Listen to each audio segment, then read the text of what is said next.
control your senses. Otherwise, they will do crime and you will be criminal. આપણી સાંભળવાની શક્તિ એટલે કાન, જોવાની શક્તિ એટલે આંખ, અને બોલવાની શક્તિ એટલે આપણી જીભ અને આપણી ભાષા. ત્રણેય કરશે ગુના અને સજા આપણે ભોગવવી પડશે. નહીં, કાન ઉપર કાબુ રાખો. અરે તારે શું કામ છે સમાજની વાતો સાંભળવાની જેનો કોઈ અર્થ નથી?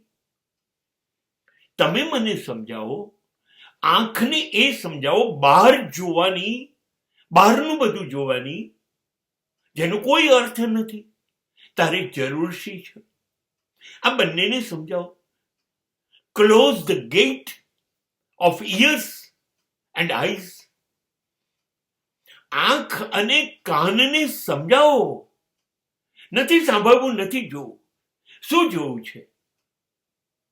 શું જોવું છે? શું? ટીવી, મોબાઈલ, છાપા, સમાચાર પત્ર, સમાજના તમાશા? તારે શું જોવું છે? એમાં છે શું?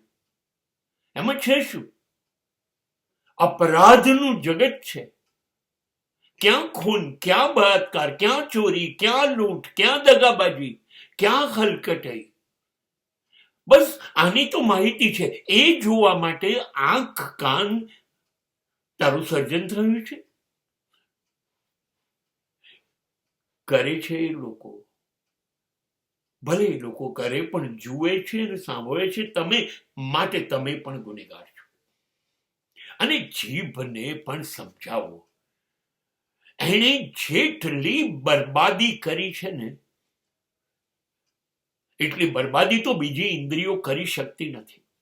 બોલ બોલ બકવાસ, શું જરૂર છે? તું જીભને કહો, તું જે બોલે છે ને એનું રેકોર્ડિંગ કરીને એને સંભળાવો. 95% નકામું હોય છે. લોકો જોડે શું કામ વાત કરે? લોકોની ટીકા, લોકોની ખોદણી કરવાની છે બહાર બેસીને. આપણે કોણ સારું, કોણ ખરાબ, તું શું કામ બોલે છે?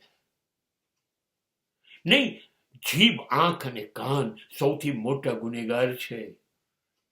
સૌથી મોટા. આપણને ખોટા રસ્તા ઉપર લઈ જાય છે. Our senses are misguiding us. એનો આપણે ઉપયોગ કરવાનો છે. એના બદલે દુરુપયોગ થવાના લીધે આપણું જીવન ખોટા રસ્તા ઉપર ચડીને વેડફાય છે.